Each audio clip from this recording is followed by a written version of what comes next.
Hey guys, how's it going?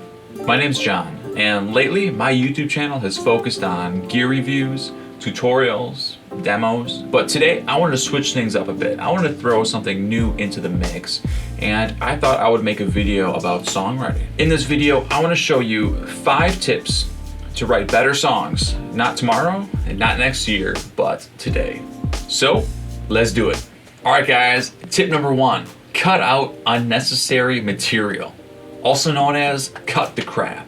Look, I get it. In those first stages of songwriting, you want to be as creative as you can, and you want to avoid overly critiquing yourself. You want to just allow the ideas to flow and put as many good ideas into the song as you can. I mean, being overly critical of yourself is a great way to kill your creativity. But once you start getting some material together, once the song starts to progress and you have a beginning and you have an end, then you can go back over the song and you can start to get a little critical. One thing you can do is look for unnecessary repetitions. Are there parts of the song that repeat 4 times in a row that only need to repeat 2 times in a row? Are there parts of the song that are played 2 times in a row and really only need to be played once? For example, let's say your song begins with an introduction, some kind of instrumental melody or jam, then you go into the verse.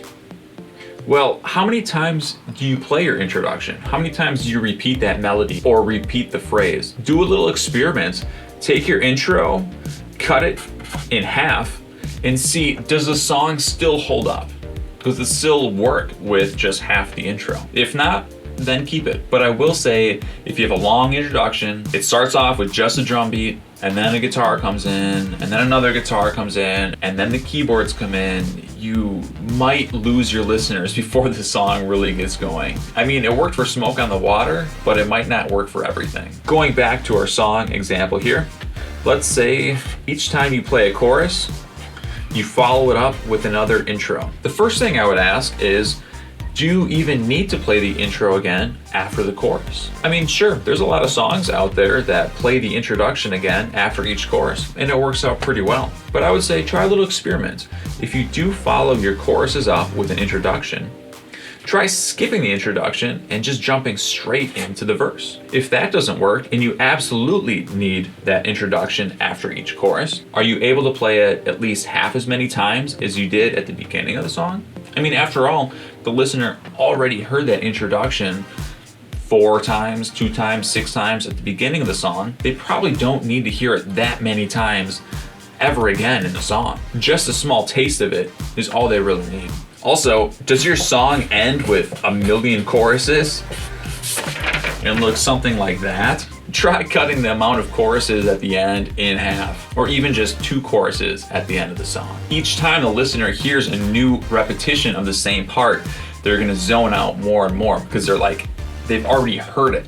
They already know what to expect. They know what's coming. There's nothing new, so why pay attention anymore? The idea here isn't to make the song as short as possible. We're not trying to make short songs necessarily. You could have a 5-minute song, a 10-minute song, an hour-long song. The point is, if there's parts of your song that repeat over and over again in a row or keep showing up in the song, try reducing the amount of those repetitions and see if the song still holds up. Because if it does, you may just hold your listener's attention longer. All right, tip number 2, replace sympathy rhymes. Sympathy rhymes are when we rhyme for rhyming's sake. A lot of times sympathy rhymes can sound cheesy and even cringy. Things like, I saw you the other day, but I didn't know what to say. The rain got in the way.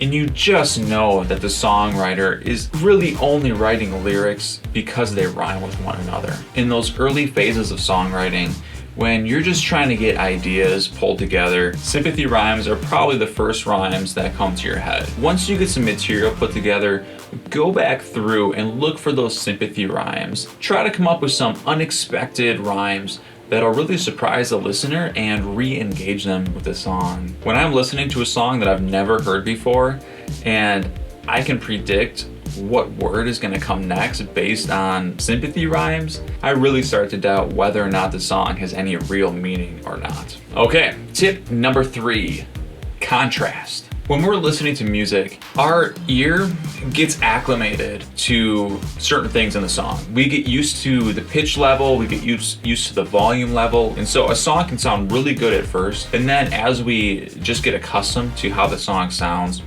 we can kind of start to zone out a little bit. We kind of start to lose interest in it because it just sounds the same. One way that we can re-engage listeners with our song is through adding in contrast. So this can be things like the overall dynamic range of either the singer or our instruments. So for example, if our singer is singing in the same pitch range throughout the entire song, the same register, it can get a little boring. So we could have the verses of our song be sung in a low to medium range, and the choruses of our song could be sung in a high range. This is going to add some nice variety to the pitch level of the voice. Also, we can do a similar thing with our instruments. Let's say, for instance, you're a guitarist, and throughout the whole song, you just play the same chords down low on the neck.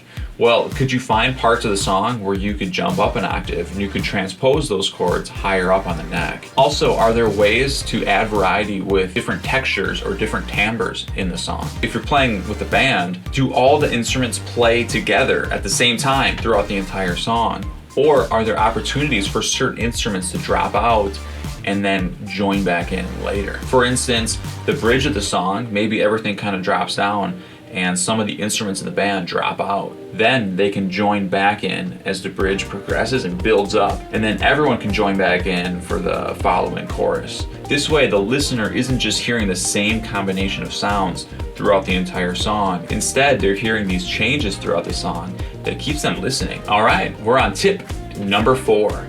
Add variation. Most of these tips incorporate some form of variation to keep the listener engaged with the song.